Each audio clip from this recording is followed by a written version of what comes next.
Hey everyone, welcome to Film Freaks, the channel where movie lovers can come together and talk all things film. I'm Megan, and today I'm looking at 4 of my favorite feel-good films. I'll be sure to put the links for these movies in the description so that you can easily get to them. Before I get started, make sure you hit that like and subscribe button, and also check out my other videos where I look at 5 of my favorite short films and 3 most original horror movies to come out within the last 10 years. All right, let's jump into it. Number 1, Hesher. TJ has just lost his mom. His dad is paralyzed by his depression, and his grandmother, who they now live with, is as sweet as can be and just wants them both to be happy. After TJ unknowingly uproots Hesher, a loudmouth, tattooed, heavy metal music-loving squatter from his current residence, an abandoned house, Hesher decides to move in with TJ and his family, whether they like it or not. I struggled with how to explain this one. It's chaotic, crude, I rarely get to say crude, sad, and at times even uncomfortable to watch. But I swear by the end of this, you're just left with this feeling of like, hell yeah, I got this. Pretty awesome. Despite having really well-known actors, this movie didn't get as much attention as I think it deserved. Joseph Gordon-Levitt is practically unrecognizable as Hesher. Rainn Wilson is nothing like Dwight Schrute from The Office. Natalie Portman, who, yes, although always beautiful, plays a really convincing girl next door just working at a grocery store trying to make a living. And Piper Laurie, who honestly used to freak me out. She played Carrie White's mom in Carrie, the super religious crazy one. But in this movie, she's so sweet and you just want to hug her, the perfect little grandmother. This movie's free right now on Amazon Prime, so a really good time to check it out. All right, number 2, That Kid Rules the World. A high school dropout named Marcus comes to the rescue of an overweight, depressed high school student named Troy by convincing him to be the drummer in his new punk rock band, The Tectonics, despite Troy knowing nothing about drumming. This movie really follows the evolution of Troy as he goes from self-loathing to exuding confidence, despite still being afraid at what could happen should he take a chance at life and fail. One of the best relationships in this movie is between Troy and his father. At first, you're really not sure what to make of Mr. Billings. But by the end, you see just how much he loves Troy and wants him to believe in himself the way that he does. This one is available to watch free on YouTube right now, and I highly suggest you do. Number 3, The Brass Teapot. Okay, so if you found a brass teapot that gave you money every time you hurt yourself, how far would you take it? In this movie, that's exactly what happens to Alice and John.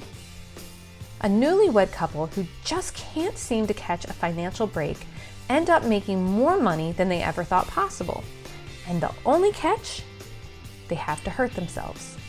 When it becomes apparent that the teapot won't be satisfied with just their pain, they must ask themselves exactly what they're willing to do for money. Okay, so the topic of this movie, pain for money, sounds super serious, but this movie is hilarious. The couple is so stinking cute, and it's funny to watch what they're willing to do in the beginning to get the money from the teapot. Getting tattoos, a Brazilian wax, fillings without Novocaine. John even picks a bar fight with a guy bigger than him who at first kind of takes a fancy to John, but then when John slaps him, he winds up beating him up. The movie is cute, funny, very light, and you can't help but feel happy by the time it's over.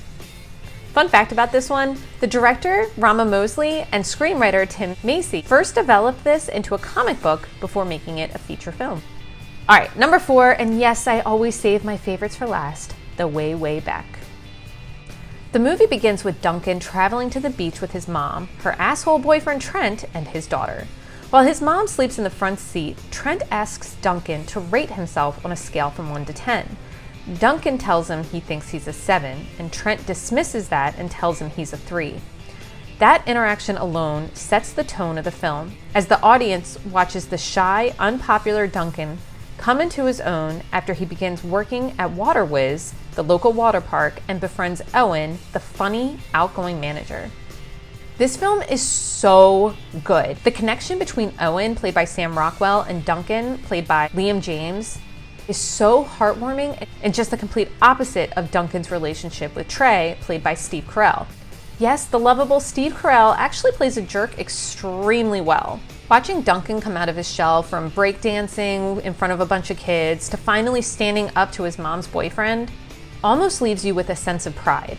To me, one of the best moments in this film is when Owen stands between Trey and Duncan. There's no fight, there's no muscles being flexed. It's just a simple way for Owen to let Trey know that Duncan has him on his side.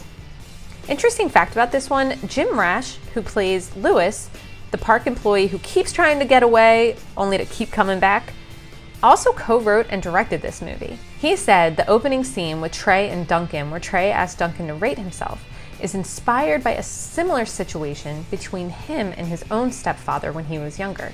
What a dick. All right, so there you have it, 4 of my favorite feel-good films. What are your favorites on this list? Make sure you let me know in the comments. Again, I'm gonna make things super easy on you and leave the links in the description to each film so that you can easily get to it. But as always, before you leave, hit that like and subscribe button so you never miss a new video. Bye, film freaks.